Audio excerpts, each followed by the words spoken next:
네, 안녕하세요. 지안학원에서 한국사 담당하고 있는 임찬호입니다. 오늘 요즘 코로나 때문에 마스크를 쓰고 인사드리네요. 뭐 평소에 다른 화면에서 마스크 없는 모습도 보셨으니까 마스크를 쓰고 인사해서 이게 빨리 벗을 수 있는 날이 왔으면 좋겠는데 아직은 좀 그래서 저희도 이제 마스크를 쓰고 오늘 인터뷰를 하게 되겠네요. 자, 인사하시죠. 네, 안녕하세요. 2020년 국가직후국 일행 합격자 한지훈입니다. 안녕하세요. 저는 일단 한국사는 그 역사적인 사건의 순서 그게 가장 핵심인 것 같아서 일단 강의를 쭉 연대기 순으로 돼 있는 걸 강의를 기본서 수업을 들으면서 일단 흔히 뭐 무슨 시대 하는 그런 것부터 해서 이제 세세한 것까지 가능한 한 사건의 순서를 먼저 잡으려고 했고요. 그 사이에 이제 중간중간에 들어가는 중요한 뭐 주제사라고 하는 그런 사건들 그리고 인물들 그거를 이제 나중에 마지막으로는 그 연대기 순서에 맞춰서 그렇게 한 편의 프레임을 완성하는 식으로 그렇게 전체적으로 공부를 하려고 그렇게 노력을 해서 완성을 했습니다. 한국사를 공부하는 방법에는 사실 여러 가지가 있어요. 수험생마다 자기가 좋아하는 스타일이 있고 또 중고등학교 때 이미 한국사라는 과목을 공부해 보셨기 때문에 이 과목이 어떤 과목인지는 다 아세요. 다 아시는데 이제 한국사를 처음 공부하는 친구들이 갖고 있는 가장 큰 부담이 뭐냐면 첫째는 한국사가 싫다는 거. 학교 다닐 때 별로 안 좋아했거든요, 이 과목을. 두 번째로는 외울 게 너무 많다라고 생각을 하는 게 사실은 한국사를 공부하는 친구들이 처음 공부하실 때 제일 어려워하시는 부분일 거예요. 근데 지금 말씀하신 것처럼 한국사가 다른 과목에 비해서 막 특별히 더 어렵거나 다른 과목에 비해서 특별히 막 암기할 내용이 더 많거나 그렇진 않거든요.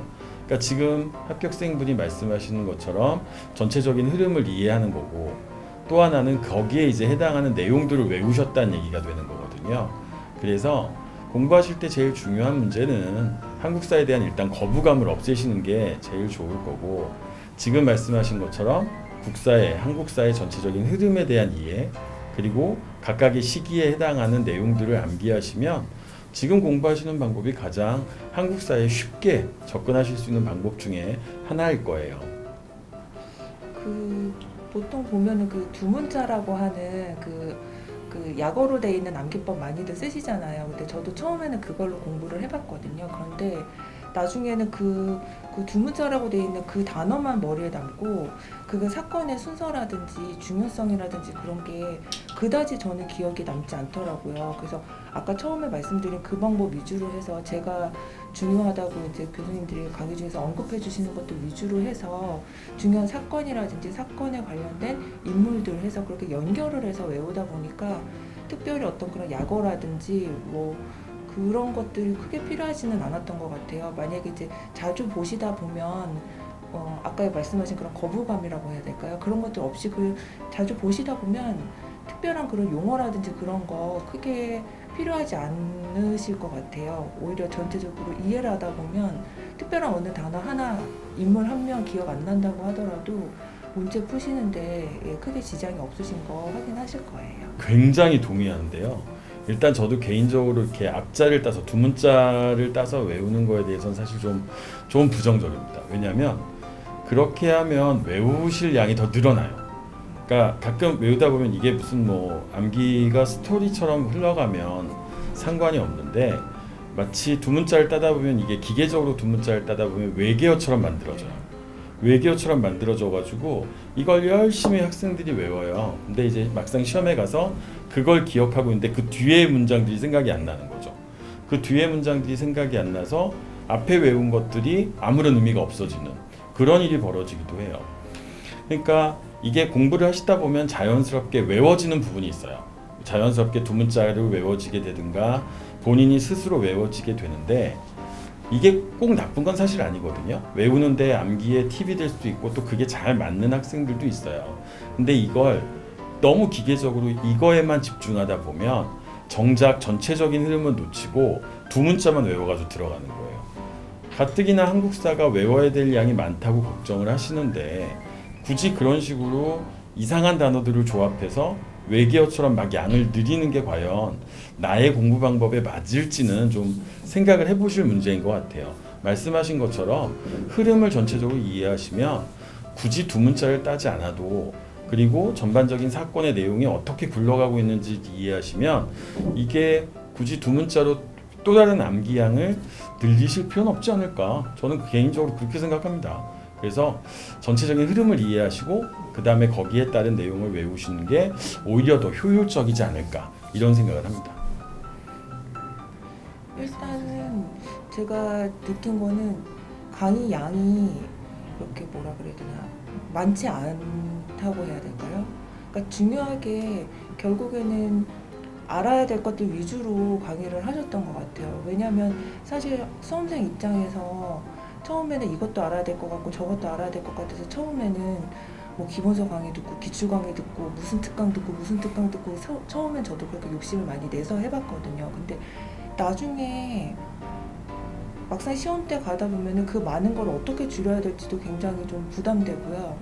그리고 그게 사실 다 시험에 나오는 것들도 아니고 제가 그거를 또 공부를 열심히 한다고 해서 그게 제가 다 가져갈 수 있는 것도 아니더라고요. 그래서 그렇게 해서 한동안 공부를 해보다 보니까 제가 제일 어려워하는 부분이 그 양을 줄이는 부분에서 그 교수님 수업이 진짜 알아야 될 것들 위주로 핵심적으로 해주셨어요. 그래서 저는 그거에 일단 최대한 집중해서 하고 나머지 부분을 차라리 모의고사 같은 걸 풀면서 뭐 사료를 본다든지 뭐 그 새로 나오는 그런 신유형 그런 문제들 같은 거 그런 식으로 메꾸는 게 차라리 나중에는 뭐랄까 중요한 거 위주로 제가 이거 회독할 때도 굉장히 좋았고, 그래서 그 핵심에 집중하는 양이 많지 않아서 중요한 거 위주로 집중할 수 있게 해주시는 게 그게 제일 강점인 것 같아요. 이제 저희가 한국사라는 과목이잖아요. 근데 이 한국사라는 과목이 사실 양이 엄청 많아요. 이걸 공부하기 시작하면 끝도 한도 없다고 보셔도 사실 상관없어요. 뭐 이것도 배워야 될 것 같고 이것도 외워야 될 것 같고 정말 양이 많거든요. 근데 그걸 다 할 수가 없어요. 저희가 한국사만 공부하는 게 아니고 뭐 국어도 하셔야 될 거고 영어도 하셔야 될 거고 다른 기타 과목들도 하셔야 되기 때문에 이런 과목들을 해서 한국사에만 집중하실 수는 없거든요. 근데 이제 양을 늘리려면 한도 없이 늘어나가겠습니다만, 보통 이제 저희가 이제 시험 문제를 봐보면, 기출 문제들을 봐보면 대략 20문제 중에서 한 16개에서 17개는 정말 기본적인 문제를 줘요. 정말 기본적인 문제를 주고 저희가 흔히 하는 말로 만점 방지용 문제 뭐 이런 게 한 2-3개 정도가 들어오는데, 그것도 막 이렇게 난이도가 확 올라가는 건 정말 한두 개밖에 없어요. 근데 그건 정말 딱 고해 한 해만 출제가 되거든요. 아마 공부를 하신 분들은 아시겠지만 한 10년치 기출문제를 봐도 아 이거 되게 어려워 라고 하는 게 또 중복적으로 나오는 경우는 거의 없단 말이죠. 근데 그것 때문에 이게 한번 나왔으니까 우리가 이걸 외워야 돼 라고 하고 들어가면 정말 양이 너무 많아지게 돼요. 그래서 공부를 하실 때는 가장 기본적인 내용을 먼저 하신 다음에, 그러면 그게 한 80점 정도의 점수대가 될 거예요. 그럼 그 기본적인 거에 그 다음에 이제 어려운 걸로 범위를 더 확장해 나가시는 게 한국사에서 고득점을 얻으실 수 있는 가장 좋은 방법이에요. 근데 가끔 간혹 이제 수험생분들이 실수하는 것 중에 하나가 뭐냐면, 어려운 것들이 나오니까 이걸 공부해야 내가 점수를 잘 맞을 거라고 생각을 해요.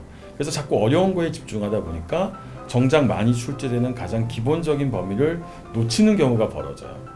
근데 이런 것들은 나와 같이 경쟁을 하고 있는 다른 수험생들도 틀리지 않는 부분이기 때문에 이런 부분들을 먼저 잘 정리하신 다음에 그 다음에 어려운 것들을 해 나가시는 게, 그게 아마 한국사에서 고득점을 얻으실 수 있는 가장 좋은 방법일 거예요. 그 처음에 한국사 공부 방법이라고 말씀드렸던 그 부분을 다시 말씀을 드려야 될 것 같아요. 이제 저도 처음에 한국사를 공부하기 시작할 때 처음에 정말 옛날 얘기 듣는 것처럼 그렇게 시작했거든요. 그런데 이제 사실 그거는 공부를 하는 방법은 아닌 거니까 일단 그래서 그렇게 좀 거부감 없이 시작했다는 게 그게 하나 좀 저한테는 도움이 됐다고 해야 될까요? 그래서 일단은 전체적으로 그냥 익숙해지시는 거에 일단 초점을 맞추셔서 전체적인 흐름을 파악한다. 또 그 흐름을 파악하고 나면은 거기에 세부적인 내용 살을 붙인다. 그리고 그러고 나서도 혹시 내가 잘 모르고 있는 거 아니면은 알고 있어야 되는데 확실하게 내가 기억을 하지 못하는 건가 그런 걸로 확인하는, 그러니까 전체적인 부분에서 세부적인 방향으로 그렇게 공부를 그렇게 맞춰가겠다라는 그런 마음으로 시작을 하시면 그렇게 막 다 외워야 된다, 할 게 너무 많다, 다 외우는 거다 이런 부담감 없이 한국사가 전략 과목으로 도움을 줄 수 있는 과목이 될 것 같아서 그렇게 공부하시면 좋을 것 같습니다. 수험생을 이제 공부를 시작하시는 분들, 그리고 또는 공부를 기존에 하셨던 분들한테 공통적으로 바라고 싶은 건 일단은 지치지 않으시는 게 제일 중요해요. 그러니까 공부를 하시다 보면 힘도 들 거고 슬럼프도 찾아와요. 이게 늘 사람이기 때문에 우리가 똑같은 형태로 공부를 계속 기계적으로 해나갈 수는 없거든요. 그러니까 슬럼프도 찾아올 거고 열심히 공부를 하셨는데 생각만큼 점수가 안 나올 때도 있을 거예요. 문제도 잘 안 풀리고. 근데 그럴 때마다 너무 지치시지 마시고요. 누구나 다 겪는 과정이에요. 수험생활 과정에서 겪는 과정이니까 여러분들이 갖고 계시는 그런 생각들 하에서 끊임없이 반복을 하시는 게 제일 중요해요. 사실 공무원 시험의 핵심은요, 반복에 있어요. 모든 과목이 다 똑같습니다만 저희가 보는 시험이 막 어려운 막 추론적인 내용을 물어보는 시험이 아니거든요. 교과서에 나와 있는 이 내용을 알고 있는지 모르는지를 물어보는 거고, 그러려면 이 내용을 잘 기억하기 위해서는 계속적인 반복이 필요해져요. 계속적인 반복을 통해서 내가 외웠던 것들을 다시 확인하고 그걸 또 계속 기억을 하는 게 제일 중요한 거니까, 공부를 시작하시는 분이든 아니면 기존에 공부를 하고 계시던 분이든 한국사에 관해서는 특히 다른 과목도 마찬가지겠습니다만 계속적인 반복을 통해서 내가 알고 있는 지식을 점점 차곡차곡 쌓아 나간다 라고 생각을 하시면 될 것 같아요. 그래서 지치지 않고 계속적으로 반복하시는 게 공부에서 제일 중요한 일이 아닐까, 그게 수험생의 가장 좋은 방법이 아닐까 생각합니다.